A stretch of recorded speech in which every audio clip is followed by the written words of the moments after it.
paz do Senhor, meus irmãos. Sejam bem-vindos a mais uma escola bíblica aqui. Eu não sabia que estava no ar, a câmera girl não me avisou, quase que eu dou um furo aqui. Pastora dando sinal lá que é para não piorar as coisas. A paz, meus irmãos, sejam bem-vindos a mais uma escola bíblica.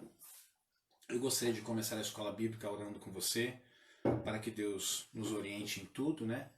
E dentro das nossas limitações, que o Espírito Santo possa nos orientar, nos ajudar, para que nós possamos sair no término dessa nossa reflexão, não vou dizer mais maduros, mas pelo menos mais conscientes de verdades bíblicas dentro de nós, né? Nós sabemos que o conhecimento, ele é o alicerce, ele é a estrutura para o início do quê? De uma construção de uma nova vida. Então nós precisamos conhecer a verdade da palavra de Deus, para que a gente não venha construir nada daquilo que pretendemos construir sob a orientação do Espírito, que não seja embasado na palavra de Deus. Por conta disso, é importante que nós saiamos desse lugar conhecendo a verdade, e depois de conhecer a verdade, desafiarmos a nós mesmos a nos sujeitar à orientação do Espírito, baseado na verdade que conhecemos, para que a nossa vida seja uma vida conforme a vontade do Senhor. Vamos orar? Pai de amor, eu te agradeço mais uma vez por estar aqui junto com os meus irmãos, cada um em sua casa, em seu lar, mas todos unidos num só propósito, num só coração, um desejo de aprender a sua palavra, e não apenas sermos conhecedores, não apenas sermos pessoas que temos informações valiosas dentro de nós, mas que essas informações valiosas sejam tão valiosas para nós que se torne impossível para nós vivermos à parte dessas informações, que é a tua palavra. Ajuda-nos, Senhor, para que no final dessa nossa reflexão nós possamos sair do lugar onde nós estamos, cada um, Senhor, talvez uns vão jantar, outros vão deitar e descansar, talvez outros tenham que sair, mas que nós possamos sair do momento, mas que o momento não saia de dentro de nós. Em nome de Jesus. Amém. Bom, meus irmãos, hoje a nossa reflexão será no livro de Provérbios, mas no capítulo 3 do livro de Provérbios. Eu espero que você tenha lido na sua casa o livro de Provérbios, o capítulo 3, que é composto aqui, ó, ele é um pouco, não é tão comprido, ele tem 35 versículos, né? Nós vamos fazer apenas mais uma vez a leitura, só para nós relembrarmos, porque eu acredito que você já fez a leitura na sua casa. Já temos aí algumas pessoas aí, pastora? 7 pessoas. 7 pessoas. Opa, 7 é o número da perfeição, já vamos começar bem, hein? Você deve estar com a sua Bíblia, como eu já disse para vocês, né? Não sei se tem alguém novo, mas se tiver alguém novo, nós sempre usamos a versão NVI, que é a nova versão internacional. Por quê? O nosso estudo, as nossas perguntas, nossas respostas são todas feitas tomando como referencial a tradução NVI. Obviamente, se você não tiver NVI, você pode acompanhar o estudo também, tá? Mas é que seria mais fácil, de melhor compreensão se você tivesse a NVI em suas mãos, tá bom? Então vamos começar fazendo a leitura de Provérbios capítulo 3. Nós temos lições valiosas aqui. Eu sou uma pessoa tanto quanto sistemática, vocês já devem ter percebido isso há muito tempo, né? Dentro do livro de Provérbios, eu acho que daria para nós tirarmos pelo menos aí umas 20 ou 30 pregações. Para não ser exagerado, pelo menos umas 20 pregações nós tiraríamos aí do livro de Provérbios. Mas como nós vamos fazer um voo panorâmico, né? Nós não estamos passeando de carro, né? De carro você para numa cidadezinha, para numa lanchonete, para numa bomboniere, para abastecer. Agora no voo panorâmico não, né? Você tem uma visão, como diz o próprio voo, uma visão panorâmica do todo. Mas é sempre bom a gente conhecer o todo, depois partir para o particular, porque quando a gente tem a noção do todo, a gente ganha, de certa forma, expectativas, né, a respeito dos assuntos que são tratados. E quando a gente vai pormenorizando, né, tratando por pormenores, a gente vai enriquecendo cada vez mais. Mas a nossa leitura é uma leitura mais panorâmica, o nosso estudo também, tá? Então vamos começar a nossa leitura? Provérbios capítulo 3, gostaria que você acompanhasse comigo na sua casa. Eu daqui, você daí, e vamos lá. Meu filho, não se esqueça da minha lei, mas guarde no coração os meus mandamentos. pois eles prolongarão a sua vida por muitos anos e lhe darão prosperidade e paz. Que o amor e a fidelidade jamais o abandonem. Prenda-os ao redor do seu pescoço, escreva-os na tábua do seu coração. Então você terá o favor de Deus e dos homens e boa reputação. Confie no Senhor de todo o seu coração e não se apoie em seu próprio entendimento. Reconheça o Senhor em todos os seus caminhos e ele endireitará suas veredas. Não seja sábio aos seus próprios olhos. Tema o Senhor e evite o mal. Isso lhe dará saúde ao corpo e vigor aos ossos. Honre o Senhor com todos os seus recursos e com os primeiros frutos de todas as suas plantações. Os seus celeiros ficarão plenamente cheios e os seus barris transbordarão de vinho. Meu filho, não despreze a disciplina do Senhor, nem se magoe com a sua repreensão, pois o Senhor, ele disciplina quem ele ama, assim como o pai faz ao filho, de quem deseja o bem. Ah, como é feliz o homem que acha sabedoria, o homem que obtém entendimento, pois a sabedoria é mais proveitosa do que a prata e rende mais do que o ouro. Ela é mais preciosa do que os rubis, nada do que você possa desejar se compara a ela. Na mão direita, a sabedoria lhe garante vida longa, na mão esquerda, riquezas e honra. Os caminhos da sabedoria são caminhos agradáveis, e todas as suas veredas são de paz. A sabedoria é a árvore que dá vida a quem a abraça. Quem a ela se apega, será abençoado. Por sua sabedoria, o Senhor lançou os alicerces da terra. Por seu entendimento, fixou no lugar os céus. Por seu conhecimento, as fontes profundas se rompem e as nuvens gotejam o orvalho. Meu filho, guarde consigo a sensatez e o equilíbrio, nunca os perca de vista, porque eles trarão a você vida e serão um enfeite para o seu pescoço. Então você seguirá o seu caminho em segurança e não tropeçará. Quando se deitar, não terá medo, e o seu sono será tranquilo. Não terá medo da calamidade repentina, nem da ruína que atinge os ímpios, pois o Senhor será a sua segurança e o impedirá de cair em armadilha. Quanto lhe for possível, não deixe de fazer o bem a quem dele precisa. Não diga ao seu próximo, volte amanhã e eu lhe darei algo, se você pode ajudá-lo hoje. Não planeje o mal contra o seu próximo, que confiantemente mora perto de você. Não acuse alguém sem motivo, se ele não lhe fez nenhum mal. Não tenha inveja de quem é violento, nem adote nenhum dos seus procedimentos, pois o Senhor detesta o perverso, mas o justo é o seu grande amigo. A maldição do Senhor está sobre a casa dos ímpios, mas ele abençoa o lar dos justos. Ele zomba dos zombadores, mas concede graça aos humildes. A honra é a herança dos sábios, mas o Senhor expõe os tolos ao ridículo.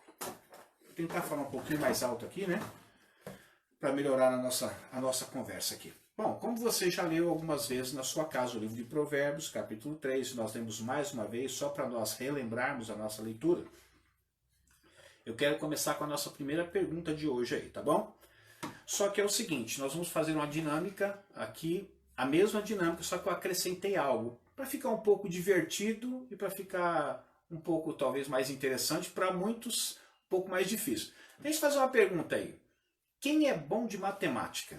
Quem puder responder alguma coisa aí para mim? Quem tem uma calculadora aí? Será que alguém tem calculadora? O celular não serve, tá bom? Porque você está usando ele aí e não vai poder usar o celular. Mas nós vamos hoje estudar provérbios e matemática ao mesmo tempo.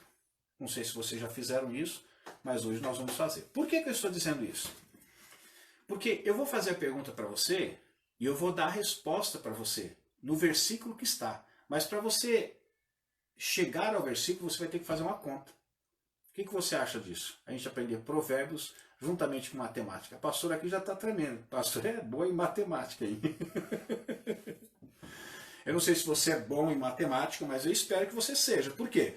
A rapidez com que você vai encontrar a resposta da pergunta que eu vou fazer a vocês vai estar na rapidez com que você vai fazer a conta que eu vou pedir para você fazer, que vai dar exatamente o resultado do versículo aonde se encontra a resposta.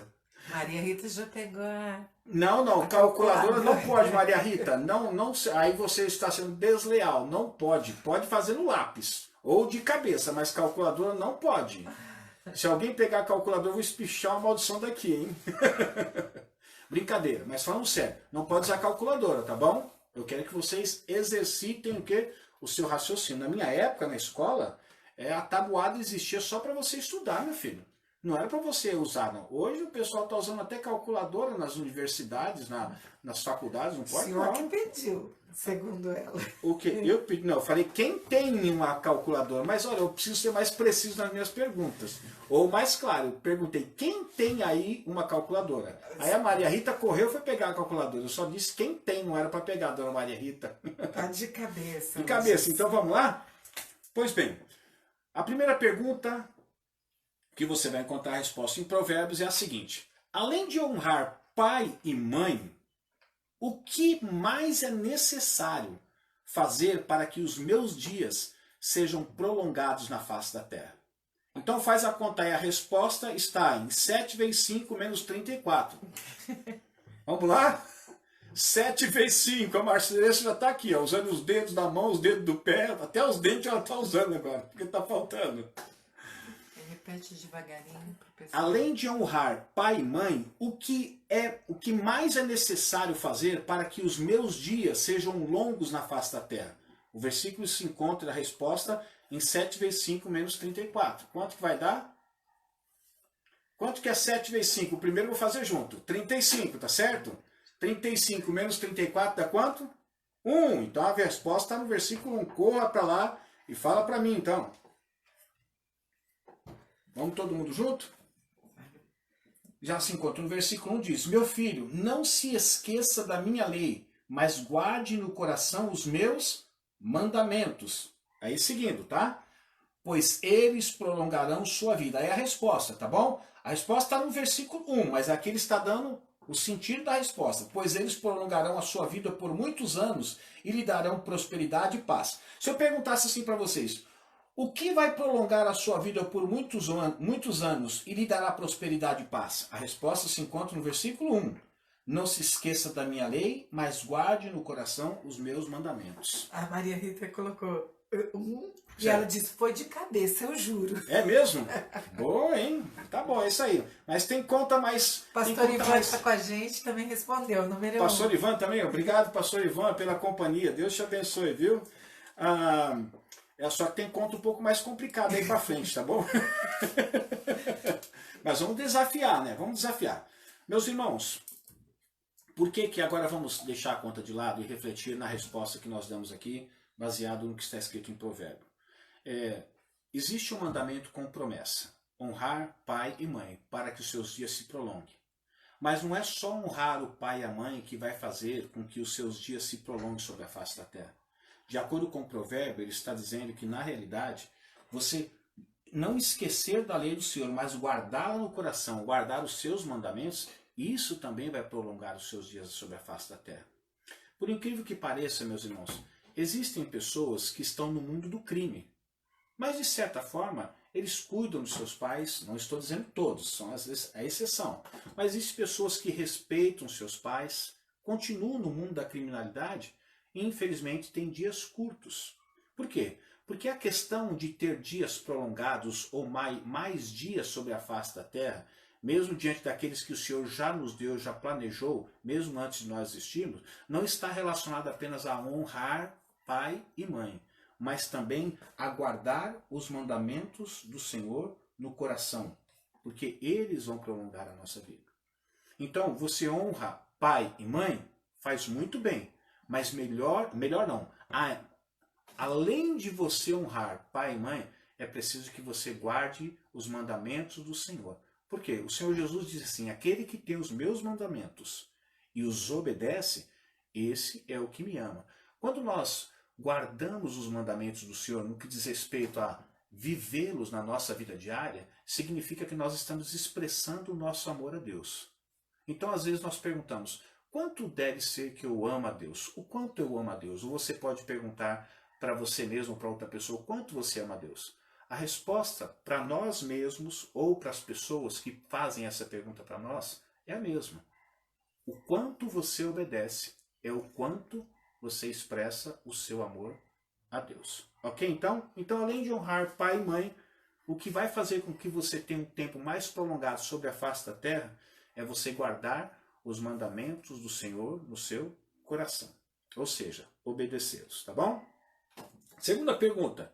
O que nos faz alcançar o favor de Deus e dos homens e também uma boa reputação? Vou repetir. O que nos faz alcançar o favor de Deus e o favor dos homens e também ter uma boa reputação, baseado em Provérbios 3. Então a resposta se encontra em 17 mais 18 menos 32. Vamos lá fazer a conta? Ei, Maria Rita, eu quero ver se fazer agora. Agora está começando a pegar fogo, hein? 7 vezes 5 é 35, é fácil. Agora, 17 mais 18 menos 32. Oi? Repete a pergunta para mim. A pergunta é a seguinte: o que nos faz alcançar o favor de Deus e dos homens e uma boa reputação?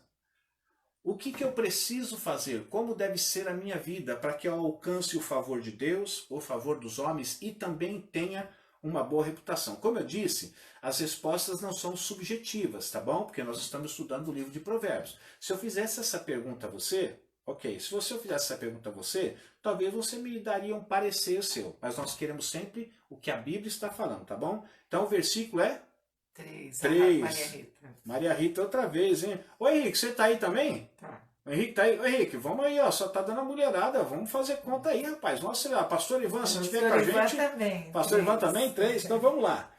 Então o que diz o versículo 3? O que nos faz alcançar o favor de Deus e dos homens e uma boa reputação? Versículo 3 diz assim: que o amor e a fidelidade jamais o abandonem.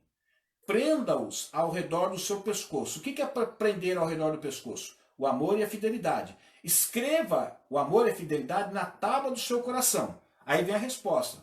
A pergunta que nós fazemos. Então você terá o favor de Deus e dos homens e boa reputação. Então o que vai fazer com que o homem alcance o favor de Deus, o favor dos próprios homens e também tenha uma boa reputação diante dos homens? O amor e a fidelidade devem fazer parte da sua vida. Talvez você pergunte assim, tá, o amor e a fidelidade fazer parte da minha vida vai fazer com que eu alcance o favor de Deus, o favor dos homens e tenha uma boa reputação? Mas por que o escritor diz que especificamente é o amor e a fidelidade? Pense comigo. O que é um favor? Se você parar para pensar um pouquinho, favor é algo que nós oferecemos a outras pessoas gratuitamente. Porque se você paga, não é favor. Você está pagando por um serviço. Quando você faz um favor, você está fazendo algo que não tem preço. Então você está oferecendo aquilo para a pessoa gratuitamente. Algo que desobriga as pessoas de qualquer tipo de pagamento. É um favor. Eu estou dando isso a você. E o que deve ser o amor? O amor também não deve ser o quê? Um favor? Não deve ser algo que nós oferecemos aos outros gratuitamente? Ou você espera que alguém te ame para que você venha amar as pessoas? Não. A palavra de Deus nos ensina que nós devemos amar uns aos outros. É um favor que você presta às pessoas, é algo que você oferece para as pessoas e não tem preço. Quanto mais eu te amo, mais você tem que pagar por esse amor. Não, é gratuito. E se você continuar observando, o que deve ser a fidelidade? O amor é um favor, é algo que você oferece para as pessoas gratuitamente. E a fidelidade é algo que nós oferecemos a outro também gratuitamente. Tanto o amor quanto a fidelidade devem ser favores o quê? Desinteressados. Por quê? Você não vai ser fiel com quem é fiel com você. Por quê? Porque na realidade, se a sua fidelidade depende da fidelidade de outras pessoas, logo então você não consegue ser fiel se as pessoas não forem fiéis a você. E a Bíblia está dizendo que na realidade é o amor e a fidelidade que vai fazer com que nós alcancemos o favor de Deus e dos homens. Agora pense comigo. Tanto o amor, como eu disse, como a fidelidade deve ser favores desinteressados que nós oferecemos a outros. Agora preste atenção. Portanto, quem oferece amor, que é um favor, e fidelidade, que também é um favor desinteressado, receberão o quê? Favor de quem? De Deus e dos homens. Talvez você possa dizer assim, pastor, mas já cansei tanto de oferecer amor, eu já levei tanta patada, eu já cansei de ser fiel e na realidade foram infiéis comigo. A gente sempre tem que olhar para aquilo que é a regra e não para aquilo que é a exceção. Você vai encontrar pessoas que você vai oferecer amor e em troca elas darão a você ódio, rancor, como nós usamos uma palavra vulgar aqui, patadas. Sim, isso pode acontecer. Você vai ser fiel a algumas pessoas e essas pessoas não corresponderão à fidelidade que você prestou a elas? Sim, mas nós devemos pensar que isso sempre será a exceção e não a regra. Por quê? Quando a gente torna isso a regra, a gente acaba descredibilizando a palavra de Deus. Ou seja, aquilo que a palavra de Deus está afirmando como verdade, a gente acaba desafirmando como verdade. E como ela está afirmando aqui no versículo 3, que o amor e a fidelidade jamais abandonem a nós, que esteja preso ao redor do nosso pescoço, escrito na tábua do nosso coração. E aí ela faz uma promessa. Então você terá o favor de Deus e dos homens e boa reputação. Me diga uma coisa, qual é a pessoa que ama e que é fiel não vai ter também uma boa reputação diante de outras pessoas? Mas haverão pessoas que mesmo eu sendo uma pessoa que amo e que sou fiel, vão falar mal de mim, sim, mas volto a dizer isso para você. Isso não é a regra, isso é a exceção. Então vamos considerar aquilo que é a regra. Então o que nos faz alcançar o favor de Deus e dos homens e ter uma boa reputação? Que a nossa vida esteja permeada, cercada sempre de amor e de fidelidade. E se nós pensarmos no amor, o amor vai acabar a fé, a esperança, mas o amor é aquele que permanece. E Coríntios 13 diz o seguinte, ainda que eu fale a língua dos homens, a língua dos anjos, e eu tenho uma fé até capaz de transportar montanhas, mover muralhas, seja o que for, mas ele diz, se não tiver amor, não terá nenhum valor.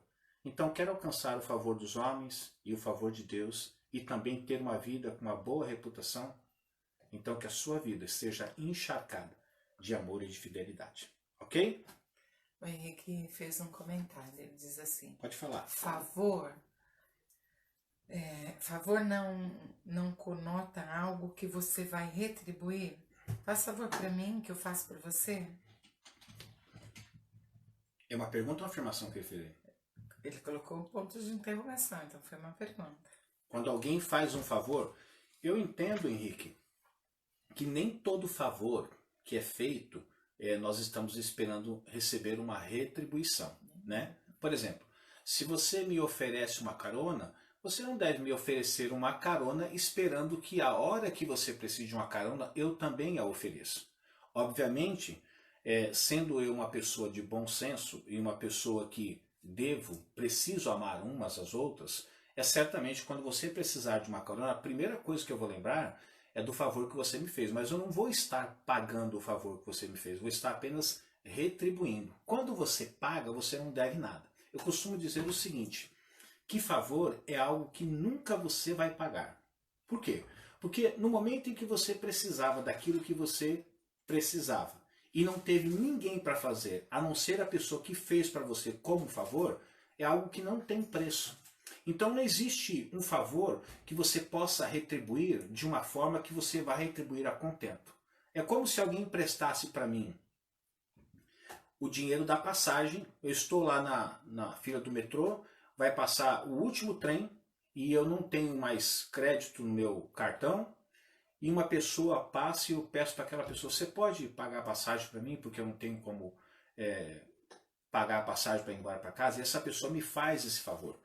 Eu pergunto para você, quanto vale? Vale os R$4 da passagem ou vale muito mais? Eu diria para você que vale muito mais. Então, se eu pagar os R$4, eu não estarei pagando o favor. Por quê? Porque o que ele me fez não foi só me pagar a passagem, mas foi me dar a oportunidade de voltar para casa. Porque se é o único meio que eu tinha, a única condição que eu tinha para voltar para casa, eu não tinha condições, porque eu não tinha dinheiro. E se eu não tivesse dinheiro, eu teria que dormir ali. Então, o favor que ele está me fazendo não é dos R$4, mas ele está me proporcionando a volta para minha casa. E isso não tem preço. Ok? Tudo bem? Podemos prosseguir? Vamos para a terceira pergunta. A promessa que Deus faz de endireitar os nossos caminhos se cumpre quando? Nós sempre falamos, né, meus irmãos, que Deus vai entrar na vida de A, de B, de C, ele é um vida torta, ou um homenzinho torto, que tinha uma casinha torta, andava de jeito torto, mas Deus, olha, que entrar na vida dele vai fazer grandes mudanças. Então eu desafio você a responder essa pergunta. A promessa que Deus faz de endireitar os nossos caminhos se cumpre quando? Pastor, você está falando de data? Não, não estou falando de data, eu estou falando de um momento. Quando é que se cumpre essa promessa de que Deus vai endireitar os nossos caminhos? A resposta está em 13 mais 16 menos 24. Os matemáticos presentes, vejam aí, tá? Fala de novo. A pergunta? Não. A soma? 13 mais 16 menos 24. 13 mais 16 é 29. 29 menos 24 é 5. 5. Então a resposta começa no versículo 5. A promessa que Deus faz de endireitar os nossos caminhos se cumpre quando? Versículo Maria 5. Rita já tinha dito. Já tinha dito? Maria Rita, você é a pessoa escolhida oficial do Ministério Arcos para fazer contas, tá bom? Então, quando se tratar de contas na igreja, eu vou pedir para que você se levante e dê a resposta, tá bom? Vamos lá para o versículo 5. Começa no 5 e vai até o 6, tá? O pastor Ivan colocou 6. 6. Vamos ver o 5 primeiro? Diz assim: confie no Senhor de todo o seu coração e não se apoie em seu próprio entendimento. Ele está dando uma recomendação aqui, concorda comigo? Para confiar no Senhor de todo o coração e não se apoiar no próprio entendimento. Versículo 6. Reconheça o Senhor em todos os seus caminhos e Ele endireitará as suas veredas. Então veja bem que para que Deus venha endireitar as nossas veredas, é necessário que a gente confie no Senhor de todo o coração, não se apoie no nosso próprio entendimento, reconheça o Senhor em todos os nossos caminhos, aí então vem a promessa. E Ele endireitará as suas veredas, vai endireitar o seu caminho. Quantas pessoas, meus irmãos, estão querendo que a sua vida seja endireitada por Deus, mas não confiam no Senhor de todo o coração? Quantas pessoas estão querendo que Deus endireite a sua vida, mas elas se apoiam muito mais no seu próprio entendimento? E a Bíblia está dizendo, não se apoie em seu próprio entendimento. Quantas pessoas estão querendo ter as suas vidas endireitadas, mas ele não reconhece o Senhor em todos os seus caminhos? Ele apenas reconhece Ele próprio. Então a pergunta que eu fiz foi, quando é que Deus vai cumprir a promessa de endireitar os caminhos? Justamente quando a gente deixar ser guiado por Deus, libertar-se do nosso ego e permitir a intervenção de Deus em nosso caminho. Porque às vezes estamos trilhando um caminho, mas nós não queremos que Deus interfira no caminho. Quando ele diz assim, reconheça o Senhor nos seus caminhos, ou seja, é como se nós fôssemos o Balaão em cima da mula. Balaão não estava reconhecendo o caminho. A mula estava reconhecendo, mas Balaão não estava reconhecendo. Quando o autor diz, reconheça o Senhor nos seus caminhos, preste atenção, porque às vezes nós podemos estar trilhando um caminho que para nós nos parece direito, nos parece certo, e parece que nós não estamos enxergando. Quando nós reconhecemos, então Deus endireita o caminho. O propósito de Deus é endireitar a vida daqueles que estão em caminhos tortuosos. É verdade, mas é preciso, é necessário, é indispensável, meus irmãos, que você confie no Senhor de todo o coração. Por quê? Às vezes Deus vai te tirar de um caminho e colocar no outro, e você não vai ter indícios de que aquele caminho vai te levar para o lugar que você entende que é bom chegar. Mas se você confiar no Senhor, você sabe que o Senhor sempre tem planos bons para você. Você precisa também não ficar depositando toda a sua confiança ou alicerçando a sua vida no seu próprio entendimento, daquilo que você entende. Eu sempre digo ali na igreja que a gente, como pastores, como irmãos em Cristo, nós não devemos ter opiniões como quando vamos dar uma direção. Nós precisamos ter uma palavra. Porque opinião todo mundo tem. Aliás, o mundo está cheio de opiniões, está cheio de pareceres. Agora, o que nós precisamos é de uma direção. De uma direção, nós precisamos ter uma palavra. Então, para endireitar os caminhos, é necessário confiar no Senhor, não confiar em nós mesmos e reconhecer o Senhor no nosso caminho. Quando Ele disser, não, até aqui tudo bem, mas daqui para frente vira à esquerda ou vira à direita, então seja obediente. Ok? O Henrique está perguntando, pastor. Sim. Deixa eu achar a pergunta dele aqui. Se o versículo 5 e 6 está falando a respeito de ansiedade. Confie no Senhor de todo o seu coração, se apoie em seu próprio entendimento, reconheça em todos os seus caminhos e ele endireitará suas veredas. Não sei se ele está falando sobre ansiedade. Ele está falando, parece-me, diante da pergunta que você fez aqui, parece-me que está falando muito mais de uma dependência do que de ansiedade, né? Confiar no Senhor em todos os seus caminhos, de todo o seu coração, não se apoiar no seu entendimento e reconhecer o Senhor em todos os seus caminhos, para que ele possa endireitar os seus caminhos. Não acredito que esteja falando de ansiedade, não. Não só porque não está a palavra ansiedade ali, mas parece muito mais de dependência. Porque se nós queremos ter os nossos caminhos endireitados, nós precisamos depender do Senhor, confiando nele, não apanhando no nosso próprio entendimento e reconhecendo o Senhor. Ok? Podemos ir para a próxima pergunta? Sim. O que traz saúde para o corpo? Eu sei que você vai falar uma boa alimentação, caminhada diária, ou pelo menos uma vez sim, uma vez não, ficar livre do estresse, o que mais? Não beber Coca-Cola ou refrigerante, não ficar comendo guloseimas. Eu sei que você tem uma receita enorme, mas nós estamos usando o livro de Provérbios. Hoje nós não estamos usando o bem-estar, nós não estamos usando os regimes, aí, as dietas que são apresentadas. O que nós estamos usando hoje é o livro de Provérbios. Então, o que traz saúde para o corpo? A resposta está em 98 menos 77, menos 14. Então, 98 menos 77 menos 14, você vai encontrar o início da resposta aí para você, que traz saúde para o corpo. E desculpe, você vai ficar um tanto quanto desapontado, porque o que Provérbios sugere para ter saúde para o corpo e também para vigor para os ossos, não tem nada a ver com aquilo que nós estamos escutando. Não que você não tenha que ter uma boa alimentação, praticar atividades também. Mas é muito mais importante, e depois eu vou citar um texto que se encontra em 1 Timóteo, você vai entender o porquê que Provérbios está dizendo isso. Maria Rita respondeu 7.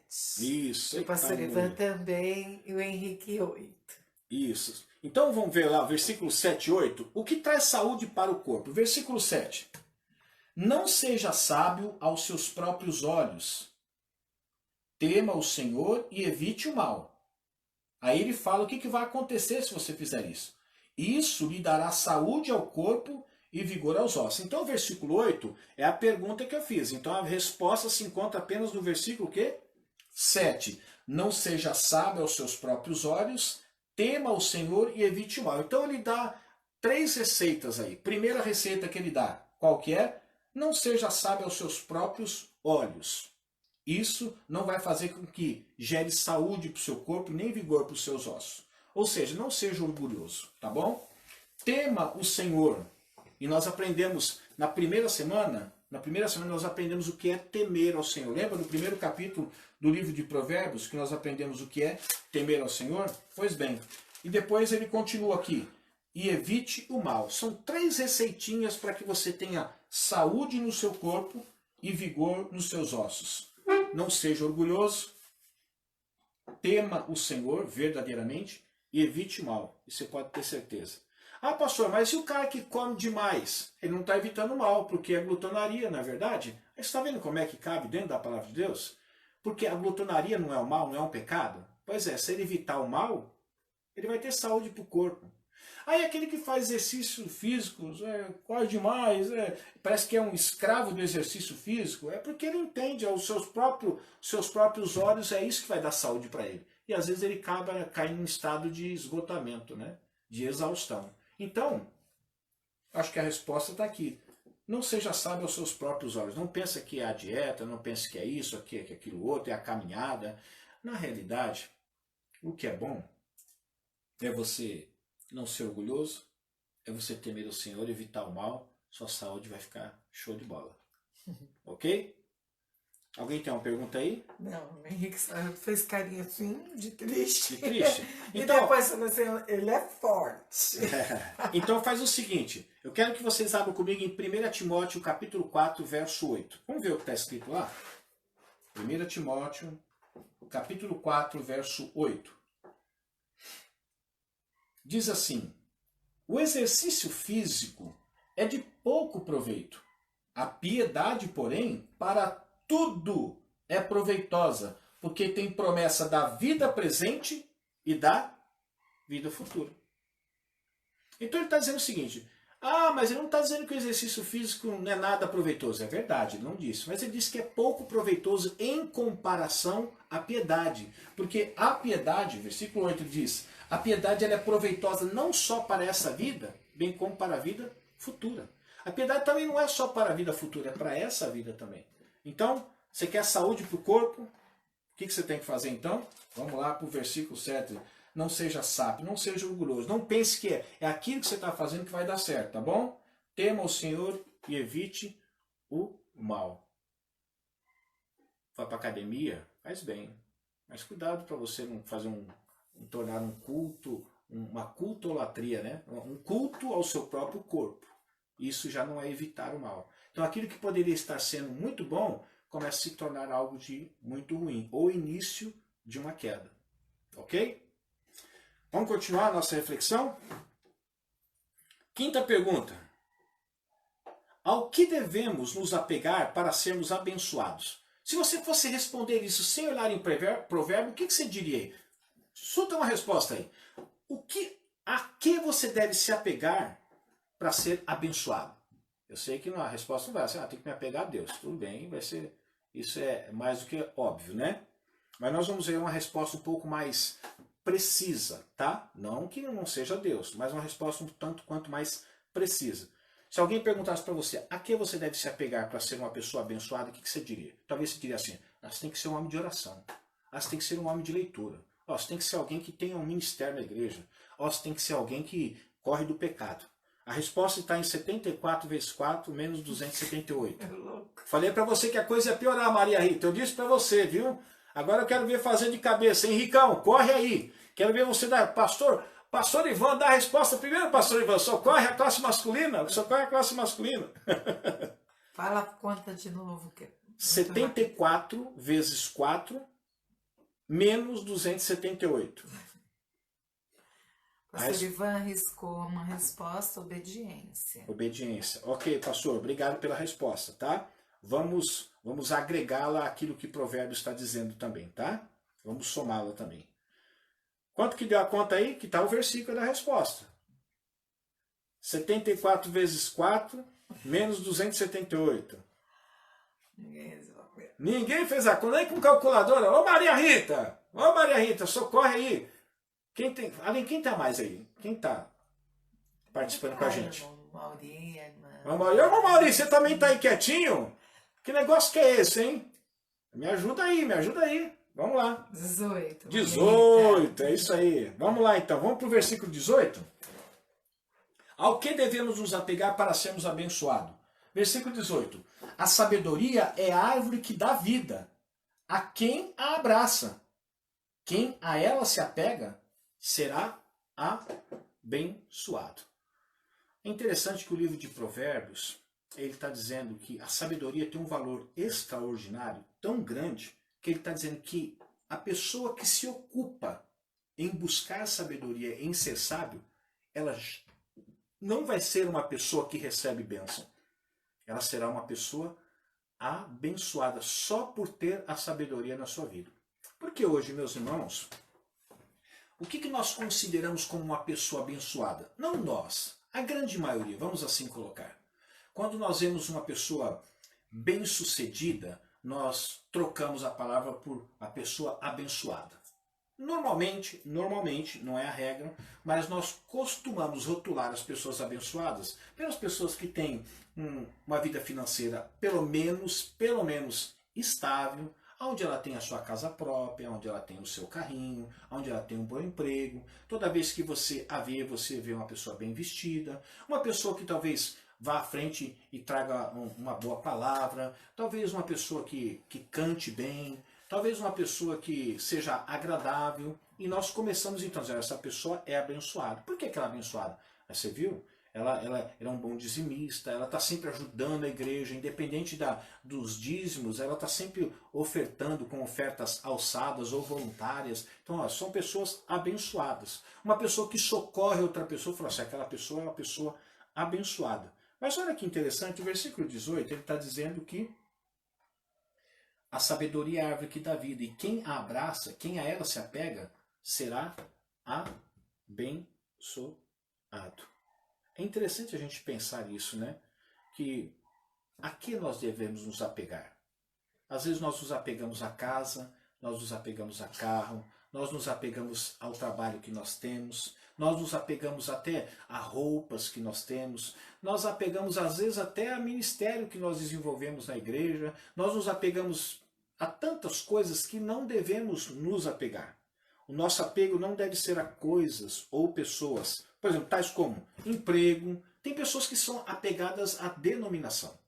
Nós sabemos que a igreja, ela representa o corpo de Cristo. Não é o ministério Acos que representa o corpo de Cristo.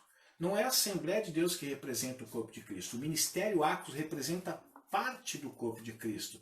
A Assembleia de Deus representa parte do corpo de Cristo. E assim são as demais denominações. Só que às vezes as pessoas se apegam tanto a denominações que aquilo que ela deveria se apegar, que era a sabedoria, não se apega. E quando ela se apega tanto, por exemplo, a denominações, ela deixa se apegar àquilo que vai tornar ela uma pessoa abençoada, que não é a denominação, mas é a sabedoria. Às vezes as pessoas se apegam a líderes, às vezes as pessoas se apegam a campanhas, elas não vivem sem campanhas. Olha que interessante o que eu vou dizer para você, meus irmãos. O sábio já é abençoado só por ser sábio. Independente daquilo que você vê na mão dele, das aquisições particulares dele, se é que ele tem, a Bíblia já está chamando ele de uma pessoa que abençoada, porque ele é sábio. Todo aquele que recebe uma bênção, por exemplo, foi abençoado. Isso é indiscutível. Ele recebeu uma bênção, ele foi abençoado. Mas nem todo aquele que foi abençoado é sábio. Já repararam? Você pode encontrar um abençoado que não é sábio. E você pode encontrar, e todo sábio, ele vai ser abençoado. Então é possível ser abençoado sem ser sábio. Mas é impossível não ser abençoado se você for sábio. Por quê? Porque na realidade o estado de ser abençoado não está relacionado àquilo que você adquire, àquilo que você tem. Mas a valores agregados internos dentro de você. Dentre eles está a própria sabedoria. O sábio, ele se encontra num estado de bênção. Só por ser o quê? Sábio. É o estado dele. Ele não está abençoado, ele é abençoado. Por isso, ele é chamado de abençoado, já que aquele que recebeu uma bênção se encontra no momento de bênção. Mas isso não faz dele um abençoado se ele não for o quê? Sábio. Então veja que a concepção ou a conotação da palavra abençoado começa a tomar um outro caminho. O abençoado não é aquele que tem as coisas ou conquista as coisas. Porque a partir do momento que ele deixar de conquistar ou ter as coisas, então ele deixará de ser abençoado. Por quê? Nós transformamos a palavra abençoado em conquistas materiais. E veja que a sabedoria não é uma conquista material. Na realidade é uma conquista o quê? Espiritual. Eu não diria nem que é só de uma virtude, porque existe a sabedoria do mundo e a sabedoria o quê? Que é derramada do céu. Então veja que só de ser abençoado, de buscar a sabedoria e receber a sabedoria, ele já se torna uma pessoa abençoada. Mesmo que ele não tenha as mesmas aquisições que aquele que é considerado como abençoado tem. Ok? Então vamos dar um pouco mais de valor às coisas imateriais. Porque as coisas materiais são o quê? Perenes. Elas passam logo. Agora as coisas que a Bíblia diz que as coisas visíveis são o quê? Temporárias, mas as coisas invisíveis, elas são o quê? Eternas. Sabedoria não se desgasta. Sabedoria não se torna antiquada. Sabedoria não vence o modelo, não tem tempo de validade. Agora todas as outras coisas têm. Ok? Tem alguma pergunta? Senão vamos para a sexta? Não, a Maria Rita só falou que ela tá fazendo as contas no braço. No braço? Que bom, hein, Maria Rita? Depois vai ter que tomar banho e passar o sabonete aí, hein? Sexta pergunta. Quando poderemos seguir o nosso caminho em segurança? Baseado... se você fosse responder, talvez seria assim. Deus estando comigo, eu posso seguir meu caminho em segurança. Você estaria... Só uma pausa. Você daria um ok para essa minha afirmação? Se Deus estiver comigo, eu estou seguro. Quer dizer que isso autoriza você a estar em qualquer caminho? O importante é que Deus esteja no caminho? Eu acho que não. Por quê? Porque, na realidade, se independente do caminho que eu escolhi percorrer, Deus vai estar comigo, então o mais importante não é estar no caminho certo, mas é estar com Deus. Mas o desejo de Deus não é que você esteja somente com Ele, mas que você esteja com Ele no caminho que Ele preparou para você. Então essa afirmação que eu fiz para você não é certa. Mas é o que muitas vezes nós usamos na igreja, né? Quando poderemos seguir o nosso caminho em segurança? A resposta está em 10 vezes 9 menos 69. Repete. 10 vezes 9 menos 69. 90 menos 69. Vai dar quanto? 20. 21 ou 23? 21? Fizeram a conta aí? 90 menos 69, 21, gente. Se fosse 90 menos 70, daria 20. É 69 é 21. Tá certo? Então vamos lá para o versículo 21. Quando poderemos seguir o nosso caminho em segurança? Versículo 21. Meu filho, guarde consigo a sensatez e o equilíbrio. Nunca os perca de vista. O que é para a gente nunca perder de vista? A sensatez e o equilíbrio. Trarão vida a você. O que vai trazer vida para nós? A sensatez e o equilíbrio. E serão um enfeite para o seu pescoço. Ele está dizendo que a sensatez, o equilíbrio vai trazer vida para a gente e vai ser um enfeite no nosso pescoço. Versículo 23. Então você seguirá o seu caminho em segurança e não tropeçará. Se eu perguntasse para você então, quando é que você pode seguir o seu caminho em segurança sem tropeçar? Quando você... Versículo 21, tá? Versículo 21 é a resposta. Guardar com você a sensatez e o equilíbrio, nunca perdê-los de vista. Então você seguirá um caminho em segurança. Então, o que nos dá segurança? Os anjos do Senhor acampando ao nosso redor? Você já ouviu, esse momento que nós estamos vivendo está sendo um momento de muita indagação, né? Por que algumas pessoas estão sendo acometidas ou estão sendo contagiadas pelo Covid e são pessoas cristãs, homens e mulheres de Deus? A palavra de Deus não diz que não nos protegeria? Pois é. Aí talvez você diga aqui, a pergunta que eu fiz, quando que eu posso seguir o meu caminho em segurança? É importante que Deus esteja comigo naquele caminho. Mas você pode ter escolhido o caminho errado e talvez Deus não esteja no caminho com você porque você está no caminho errado. Agora, ao que me dá segurança? A presença de Deus. Mas se Deus não está comigo, eu não estou seguro. O versículo está dizendo, no versículo 21, meu filho, guarde consigo a sensatez e o equilíbrio. Nunca os perca de vista, trarão vida a você, serão efeito para o seu pescoço. Então você seguirá o seu caminho em segurança. A questão, meus irmãos, o que vai nos dar segurança e a certeza de que Deus vai estar conosco é se a gente cuidar para que esteja sempre guardado dentro de nós o quê? A sensatez e o equilíbrio. Meus irmãos, nós estamos vivendo um tempo onde as pessoas estão vivendo desequilibradas, inclusive espiritualmente. Uma hora elas acreditam tanto numa coisa, outra elas não acreditam naquilo e passam a acreditar em outras. Elas se transformaram em pessoas desequilibradas. Não são pessoas mais sensatas. O que é você ser sensato? É você ponderar dos dois lados. É você olhar não só a versão de uma história, da mesma história, mas ouvir pelo menos 2 ou 3 versões, para que você possa chegar à conclusão de qual ou aonde está a verdade. Ser alguém sensato. Então, quando você é alguém que rega na sua vida tanto a sensatez quanto uma vida de equilíbrio, você vai andar em segurança. Por quê? Porque Deus está no caminho da sensatez, no caminho do equilíbrio. Então não vai ter problema para você. O grande problema nosso é que nós tomamos caminhos sem sermos equilibrados, tomamos decisões sem sermos sensatos e esperamos que Deus esteja no caminho. Não é assim. Não é Deus que nos segue, meus irmãos. É nós que precisamos seguir o Senhor. Ok? Alguém fez alguma colocação? Não, só o irmão Mauri, o Ivan e a Maria Rita responderam certo. Eu tenho mais algumas perguntas, mas vou fazer só essa para a gente terminar, tá? Porque as horas já estão avançadas. O que o Senhor pede para nós não evitarmos? Vou repetir a pergunta. O que o Senhor pede para nós não evitarmos? A resposta está em 5 mais 6 mais 17 menos 1. 5 mais 6 mais 17 menos 1. 5 mais 6 são 11. 11 mais 17 são 28. 28 menos 1. Quanto é, Maressa? 27! Aê! A Maressa acertou aqui, 27. Então vamos ver o que está dizendo no versículo 27. O que o Senhor pede para nós não evitarmos? Quando lhe for possível, não deixe de fazer o bem a quem dele precisa. Você está vendo o que o texto está dizendo? Quando lhe for possível, não deixe. Ou seja, ele está pedindo para você não evitar isso. Você pode fazer o bem para alguém? Não deixe de fazer. Deixe-me fazer uma colocação para nós finalizarmos aqui, meus irmãos. Se eu perguntasse para você o que é pecado, talvez você diria, é a transgressão da lei moral de Deus. E é verdade. Outros diriam assim, pastor, existe uma palavra no grego que significa errar o alvo.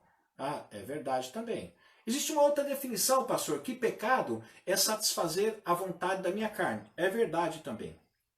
Mas a gente pensa que pecado é só fazer aquilo que não devemos fazer.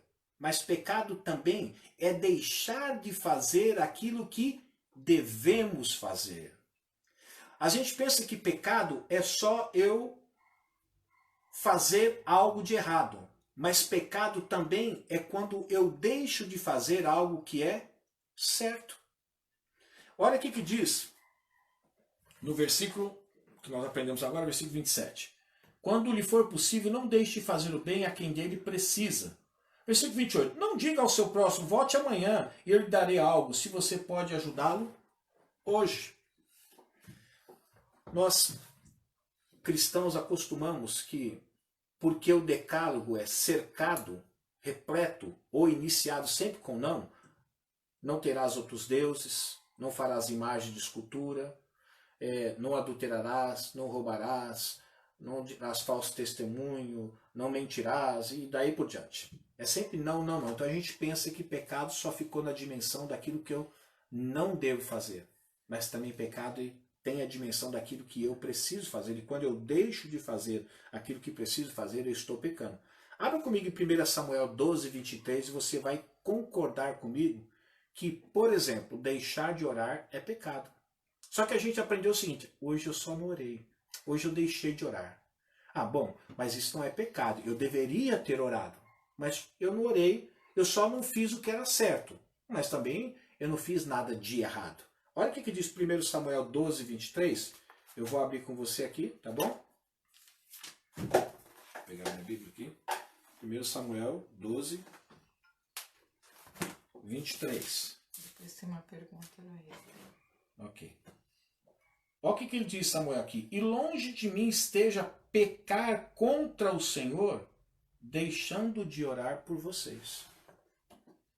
Samuel considerava que se ele não orasse por aquele povo, ele estava pecando contra quem? Contra o Senhor. Então deixar de orar, meus irmãos, é pecado.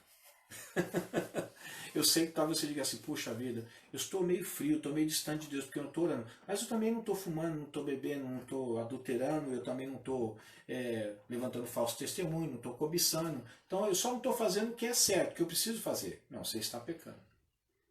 Então todas as vezes que eu começo a não encontrar tempo para orar, não porque eu não tenha, eu tenho tempo, mas eu começo a falar assim, primeiro me perdoe porque eu pequei contra o Senhor, eu deixei de orar. Tá? Então, não deixe de fazer, versículo 27, assim, não deixe de fazer aquilo que você pode fazer. Ou seja, não deixe de fazer o bem. Porque quando você deixa de fazer o bem, você está pecando também. Qual é a pergunta, pastor? Às vezes fico super em dúvida e receosa de dar dinheiro para algumas pessoas na rua, por receio do que possa ser feito com o dinheiro. Às vezes dou, às vezes não. Todas as vezes que eu tiver, eu devo dar? Eu acho que a gente precisa usar aqui o bom senso também. Se você tem que fazer uma leitura, e obviamente a leitura que você deve fazer não é uma leitura da alma, tá? Lembra-se que nós tivemos um bom tempo aqui falando a respeito da capacidade que a alma tem, muitas vezes de enganar a nós mesmos, tentando nos convencer e muitas vezes nos convence de que aquilo que ela está sugerindo para que você venha fazer é aquilo que o Espírito está sugerindo, mas em nada tem a ver com o Espírito e sim com a alma. Pois bem, nós precisamos usar o bom senso e fazermos uma leitura. Por exemplo, se nós tomarmos como exemplo essas crianças, esses adolescentes e até alguns adultos que ficam nos faróis, ali, uns tentando limpar o vidro, outros tentando fazer alguma coisa, outros não tentando fazer nada, apenas pedindo, eu acho que você tem que fazer uma leitura. Esse dia mesmo nós estávamos num determinado lugar, aguardando a fila para poder comprar um lanche rápido, e um garoto veio e parou do lado, ele estava de bicicleta, e ele pediu se eu poderia ajudar com alguma coisa. E eu ajudei com um valor que eu entendi que eu poderia ajudar ele. E nós vimos que ele estava muito animado, e era umas quase 1h30 da manhã, ele estava muito animado, correndo para lá e para cá. A pergunta foi, eu devo ajudar? Eu acho que você tem que fazer o que é certo. Se aquilo que você fez, que é certo fazer, as pessoas vão usar de modo errado, já não é um problema seu, é um problema das pessoas. Por exemplo, você pode dar R$2 e a pessoa pode ir até a padaria comprar um pão na chapa. Como ela pode sair dali, juntar mais algumas coisas e comprar uma pedra de crack. Então, foi errado você ter dado aquilo que você deu? Primeiro, como eu disse para você, você tem que fazer uso do bom senso e fazer uma leitura. Se você perceber que uma pessoa está ali porque ela está tentando angariar dinheiro para poder comprar drogas, talvez não seja sensato você dar. Mas isso é algo muito particular seu. Não existe uma regra. Talvez você pode negar para alguém que de fato está querendo comprar um pão. Como você pode estar dando para alguém que de fato não vai nem sequer comprar pão. Ele vai comprar lá um garrotezinho, ou ele vai comprar uma pedra de crack, maconha, seja lá o que for. Então, vamos fazer o que é certo. Por exemplo, olha o que me veio à mente agora aqui. A gente não sabe e sabe muito bem o que é feito com o dinheiro dos impostos, não sabemos? Muitas vezes, o seu dinheiro, aquele imposto que você paga da sua casa, que você paga do seu carro e que você paga das coisas que você compra, nós sabemos que, na grande maioria das vezes, pelo menos nos governos que antecederam o atual governo, porque esse governo, não estou aqui fazendo defesa nenhuma, né? Mas esse governo pode ter todos os defeitos que você imaginar, mas pelo menos corrupto, metido com corrupção, com roubo, nós não podemos falar nada, né? Pois bem, talvez a sua vida toda, de todos os impostos que você deu, você foi roubado, né? Mas não é por causa disso que você ia deixar de pagar o imposto do seu carro, da sua casa ou dos próprios produtos que já estão inseridos no próprio valor do produto. Então, você está fazendo o que é certo? Sim. Mas o que vão fazer com aquilo que você fez que é certo? Vão fazer algo de errado? Isso não diz respeito mais a você. Então, faça o que é certo. E, obviamente, faça uma leitura. Agora, faça uma leitura não com a sua alma, tá? Não com o seu sentimento. Faça uma leitura com o seu espírito. Deus te dá a direção, filho. Sempre fale com o Senhor, Senhor, devo ou não devo? E o Senhor vai tocar no seu coração. Amém? Aí não é fórmula matemática, é um relacionamento com Deus. Mais alguma pergunta, pastor? Então nós vamos terminar, né? Porque já vai dar 1 hora, nós passamos até do tempo que a gente propôs aqui, que era 50 minutos. Eu tinha mais 2 perguntas, mas vamos deixar para um outro momento, tá bom? Meus irmãos, obrigado mais uma vez pela atenção de vocês. Se de repente não foi propício às contas de matemática aí, me perdoe, mas eu quis inserir apenas como um momento de descontração, para a gente brincar um pouco também, né? E ao mesmo tempo falando sério, tá bom? Não me leve a mal, foi apenas uma tentativa aí da gente quebrar um pouco o gelo e tornar não é mais interessante, mas tornar algo mais flexível, né? Interativo, né? Interativo nós estamos fazendo, né? Pergunta e resposta. Mas assim, de talvez quebrar o gelo mesmo, né? Tá bom?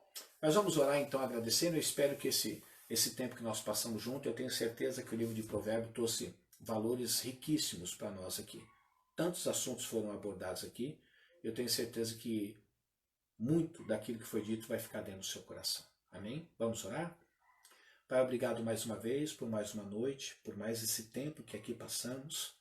O intuito, Senhor, é sempre aprender a sua palavra. E mais do que aprender a sua palavra, é fazer com que a sua palavra faça parte da nossa vida de tal forma que nós venhamos ser transformados, venhamos ser colocados na forma da tua palavra.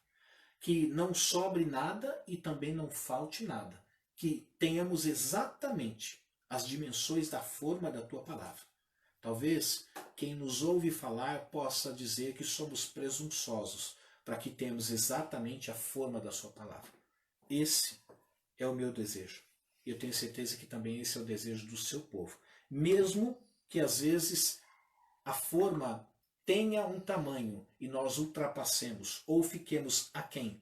Mas o nosso desejo é que, pelo menos num dado momento da nossa vida, nós venhamos progredir pela ação do Teu Espírito em nossa vida de tal forma que não fiquemos nem além e nem aquém, mas o mais próximos do ajuste que é a Tua palavra.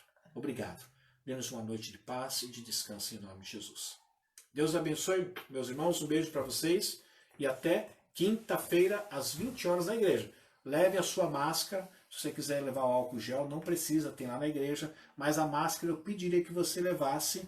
Não é por conta de que não confiamos em Deus, é por conta que já falamos, né, que se alguma autoridade passar lá, e de repente nos multar, nós vamos estar em maus lençóis. Então vamos ser cuidadosos com isso. Mas espero você na igreja. Vamos respeitar o que está sendo dito, é 30%, a nossa igreja ali pode ter pelo menos 33 a 35 pessoas, tá bom? Então, venha. Não fala, eu não vou porque de repente está indo outros irmãos, venha você. Venha você, tá bom? E nós vamos cultuar o Senhor. Lembre-se da mensagem que foi pregada domingo. Tivemos um tempo dentro do cativeiro, mas agora Ciro chegou e, sob a ordem de Deus, Ciro obedeceu e agora nós precisamos de voluntários, né? Então saia da sua tenda, ó filho meu, e te darei as estrelas do céu. Em nome de Jesus, Deus abençoe vocês. Fiquem na paz.